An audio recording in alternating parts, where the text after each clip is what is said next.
What's up, everybody? Thanks for watching today, baby. That has to be so annoying.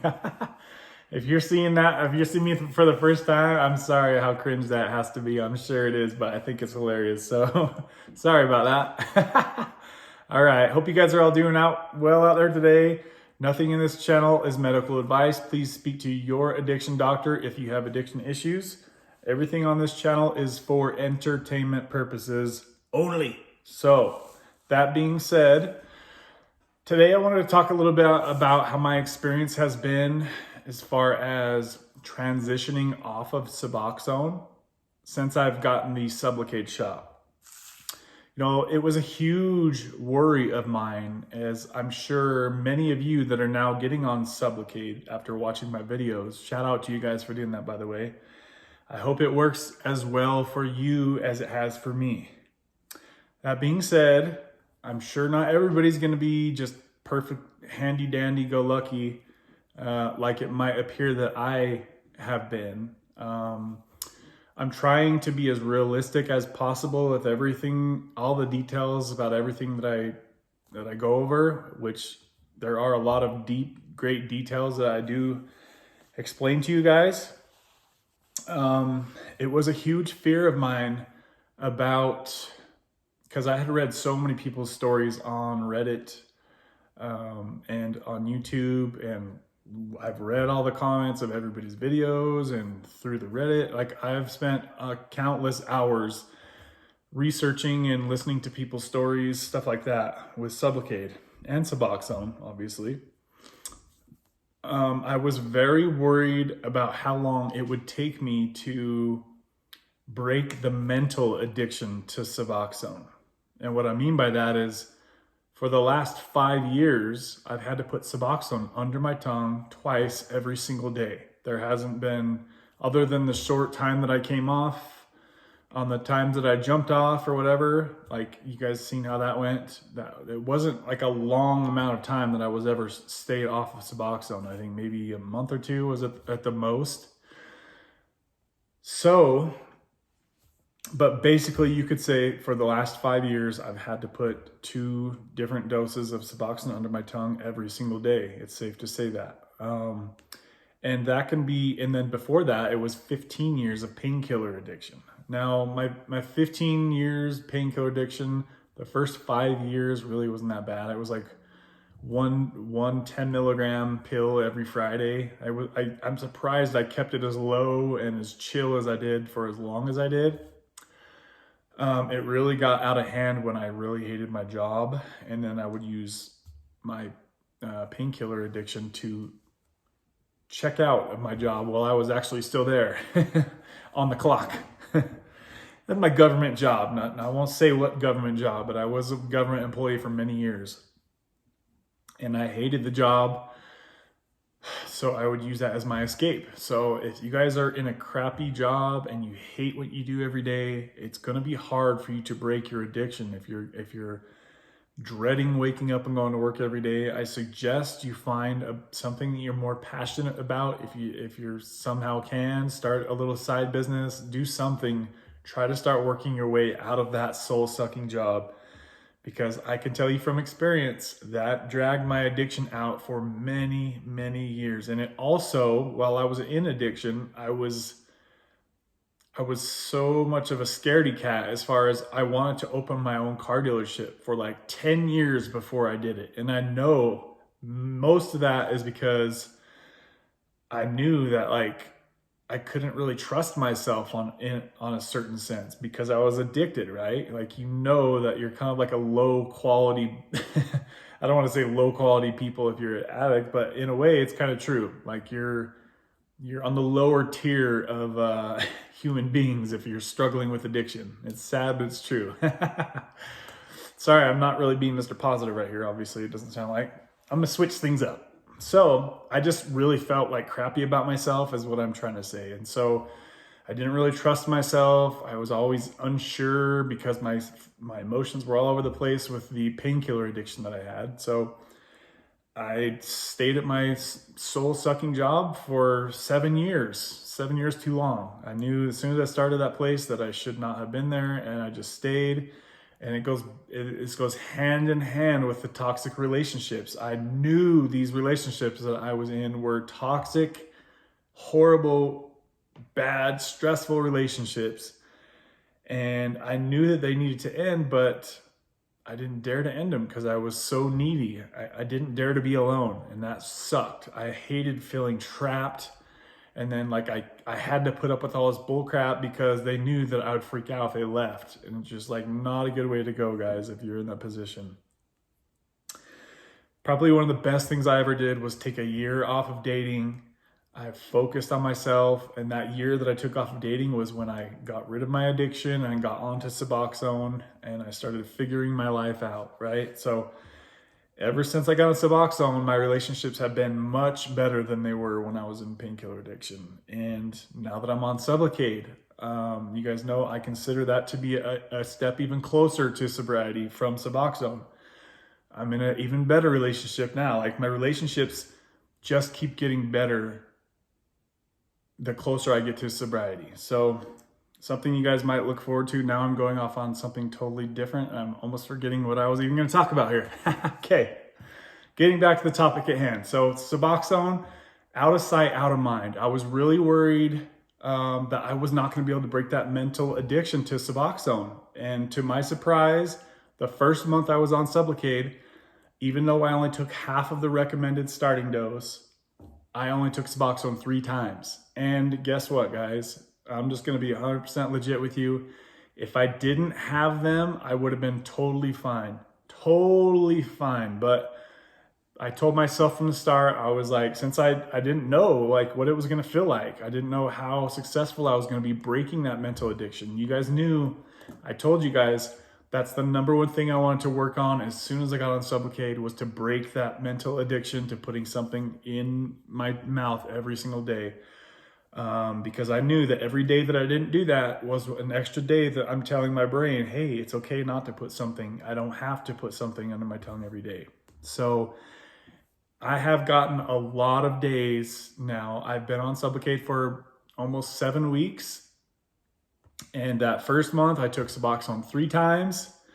If I would have gotten rid of them like I should have, thinking back, you shouldn't need much Suboxone. If you guys get the dose close, I heard somebody recently say that they were on 24 milligrams of Suboxone. They got the 300 milligram shot. They made it like 10 days, and then they started feeling like they needed some Suboxone. Then they took 8 milligrams a day. I think that was CR, I think that was their name. So they needed a little bit of Suboxone to patch them through. And then they know that once they get their second shot, it's going to really saturate the receptors. So if that's you, and I don't know, just it really kind of depends on how you feel. It's up to you guys, obviously, and what you decide with your doctor. But for me, I wish I would have gotten rid of my Suboxone sooner, because it's only going to be a matter of time before you start to wonder what it would feel like if you took Suboxone while you're on Sublocade. It's just natural to think about that, especially if you have any little weird, quirky side effects. For me, it was yawning and tiredness in the middle of the day. I never ever get yawny and tired in the middle of the day. And this one day I kept yawning. I was like, ugh, that sounds like Suboxone withdrawal to me, and I would have been totally fine with yawning. Who cares about yawning? But of course, my mind goes right to, whoa, maybe you have all this Suboxone, why not try it? So if that's you and you're in that position, I almost guarantee you're probably going to reach for your Suboxone and you're going to take it. And right away, I was like, why did I do that? Like, started self-guilting myself because I knew I didn't need to. It was just something that just kept running through my mind because I had it. So yeah, here we are 7 weeks after my Sublocade journey has started. And I told myself as soon as I got the second shot, I was going to get rid of all my Suboxone. You guys seen the video where I burned my entire stash of Suboxone. That stuff is in ashes now somewhere out there in the clouds. And I recommend that you guys, if you're taking your Sublocade journey seriously, for sure, by the time you get your second shot, you should not be taking any Suboxone. That should be a major goal for you guys, because you need to start repairing your brain into thinking I don't need to do this every day. So I can honestly tell you guys straight here in the face that I don't even think about Suboxone anymore. And I'm proud to say that. Now that I've gotten rid of it, it's not on my mind ever. The only time I even think about Suboxone now, only 7 weeks into my Sublocade journey, only time I ever think about it is when we're talking about it here on these videos, or I'm responding to a lot of comments lately. I need to probably slow down on responding to every freaking comment that I see, because it's a lot of work to keep up on that. I need to just focus mostly on putting out videos. So my apologies if I don't hit on everybody's comments all the time. That's what we're going to use the Wednesday live streams for. I would love to answer any question you guys have on the Wednesday live stream. So make sure that you guys, if it's important to you to watch the live stream, because sometimes they don't let me post it for a few days after because they have to manually approve it, whatever. Set your clocks if you need to, because it sounds like YouTube is not notifying some people of when I'm going live. So it's going to be every Wednesday at 3 o'clock Mountain Time, which is 5 o'clock Eastern Time, and I think that is 5 Central. Don't quote me on the Central Time. 3 p.m. Mountain Time. You figure out the time zone if it's important to you. If not, then you can catch the replay a day or two later. That's okay too. But chances are I won't be able to hit on everybody's question unless I'm in that live stream. So yeah, guys, out of sight, out of mind, Suboxone. I don't think about it anymore. I don't want it anymore. I don't want to feel that feeling that I felt every time I got Suboxone, every time I felt it kick in. I don't want to feel that feeling anymore, because if I felt that feeling, it would make me feel like I'm still tied to that emotion, like that I want to feel my Suboxone kicking in. I don't want to feel my Suboxone kicking in, because it's letting me know that it's changing that my mood is going to be fluctuating, right? So I don't want my mood to be fluctuating. I haven't felt this normal for 20 years, since before my opiate addiction began. This is as close to normal as I feel, as I have ever felt in 20 years, straight up. Sometimes I would feel like a crazy person on Suboxone because of this stuff all day. So you guys might be able to relate to that. Maybe you think I'm full of crap. I don't know, whatever. If you can relate, let me know. If you think I'm full of crap, let me know. It's all good. If you guys disagree with me, just do it respectfully. That's all I ask. Okay, guys? So just think, guys, if you get on Sublocade, you're going to want to get rid of your stashes soon. So be ready for that if you're serious about moving on with your life. It is a step that I believe everybody should do. You definitely should not be going into withdrawal if you have Sublocade in your body. That's really all I can say. You might have a couple yawns here and there, or some goofy little thing like that, but as long as you're not getting restless legs, as long as you're not getting runny stuff, what else? Hardcore insomnia. As long as you don't have any of those 3 things, then you're really not in withdrawal. So you shouldn't be running right for your box of Suboxone every time you feel just a bit off, or you yawned once or twice like I did. Just stupid thinking back. I wish I would have got rid of my Suboxone the second day that after I got my first injection. So hopefully this isn't too much of a ranty video, but things are good, guys. And look how far I've come in just this short amount of time. I got rid of my 13-year Ambien addiction thanks to Sublocade and me sleeping better. I feel like a more normal person day in and day out. I don't think about Suboxone, and I don't have to take something under my tongue every day. So we're making huge gains here. And when it comes time for the Sublocade shots to slowly wear out of my body, I'm going to be that much further ahead and ready for it, because I'm not going to be thinking about it all day like you are when you stop taking your Suboxone.